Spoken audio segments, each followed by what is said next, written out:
रघुवंशी ने बल्लेबाजी की। उसके बाद आंद्रे रसल बल्लेबाजी के लिए आते हैं। 19 गेंदों में 41 रन वो बनाकर आउट होते हैं।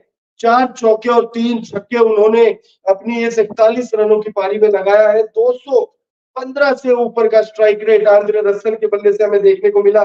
फिर श्रेयस अय्यर, कप्तान श्रेयस अय्यर बड़ी पारी नहीं खेलते, लेकिन 2 छक्का वो भी लगाकर जाते हैं। 11 गेंदों में 18 रनों की पारी वो खेलकर आउट हुए।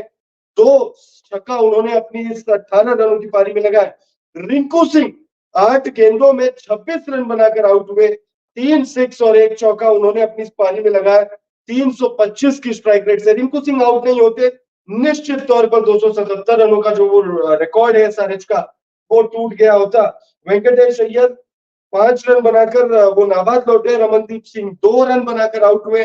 वही मिचेल स्टार्क 1 रन बनाकर नॉट आउट रहे हैं। अब गेंदबाजों की तरफ थोड़ी सी चर्चा कर लेते हैं। कौन सा गेंदबाज कितना कूटा है? देखिए, किसी को भी डिफरेंशिएट नहीं किया है केकेआर के बल्लेबाजों ने। केकेआर के बल्लेबाजों ने हर किसी को जो है हर किसी की कुटाई की है। जल्दी से देख लेते हैं। खलील अहमद 4 ओवर में 43 रन खाते हैं। ईशांत शर्मा 3 ओवर में 43 रन खाते हैं, लेकिन 2 विकेट उनको मिला है। हेनरिक नोकिया 4 ओवर में 59 रन वो खाते हैं और 3 विकेट वो ले लेते हैं। मिचेल मार्श 3 ओवर में 37 रन, 1 विकेट। अक्षर पटेल तो 1 ओवर में 18 रन खाकर दोबारा गेंदबाजी के लिए नहीं आते। सुमित कुमार 2 ओवर में 19 रन और रशीद सलाम 3 ओवर में 47 रन।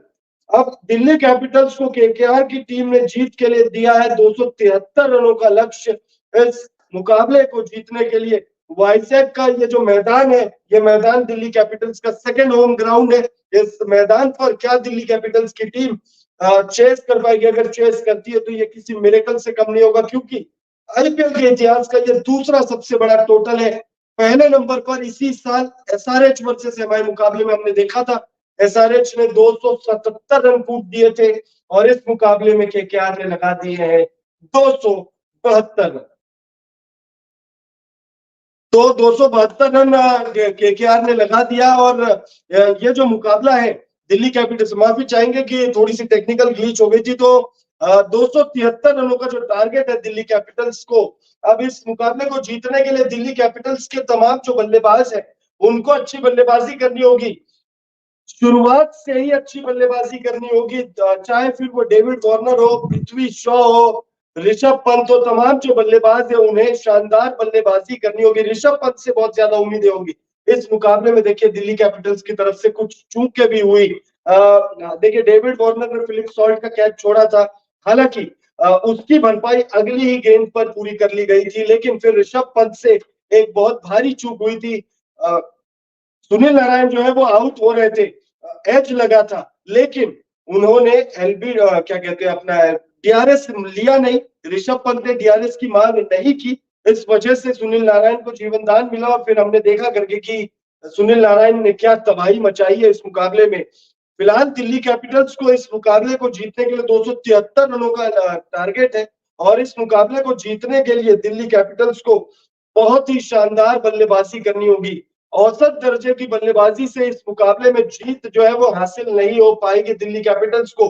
पृथ्वी शॉ और डेविड वार्नर की जोड़ी को शानदार कमाल बल्लेबाजी करनी होगी। पिछले मुकाबले में हमने देखा था सीएसके के खिलाफ भी शानदार बल्लेबाजी रही थी पृथ्वी शॉ और डेविड वार्नर। पृथ्वी शॉ पिछले ही मुकाबले में उन्होंने इस सीजन का पहला मुकाबला खेला और डेविड वार्नर के साथ उनकी जो जोड़ी है वो कमाल है, वो लाजवाब है। और डेविड वार्नर के साथ पृथ्वी शॉ को इस मुकाबले में गजब की बल्लेबाजी करनी होगी। साथ ही साथ केकेआर के गेंदबाज ये चाहेंगे कि इस मुकाबले को जल्दी से जल्दी फिनिश करें। आप कमेंट करके बताइए, आप लोगों को क्या लगता है इस मुकाबले में कौन सी टीम बाजी मारेगी?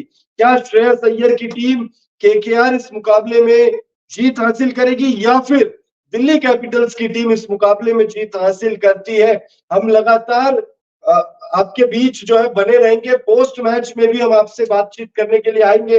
पोस्ट मैच में भी आपसे हम जानेंगे कि इस मुकाबले में आपको क्या लगता है, कहां पर कौन सी टीम से चूक हुई है। ऐसा नहीं है कि ये मुकाबला दिल्ली कैपिटल्स की टीम जीत नहीं सकती है।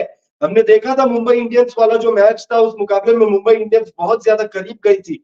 मुंबई इंडियंस जीत सकती थी उस मुकाबले को, लेकिन मुंबई इंडियंस जो है वो मुकाबला नहीं जीत पाई। 277 रनों का टारगेट, 278 रनों का टारगेट था और 278 रन जब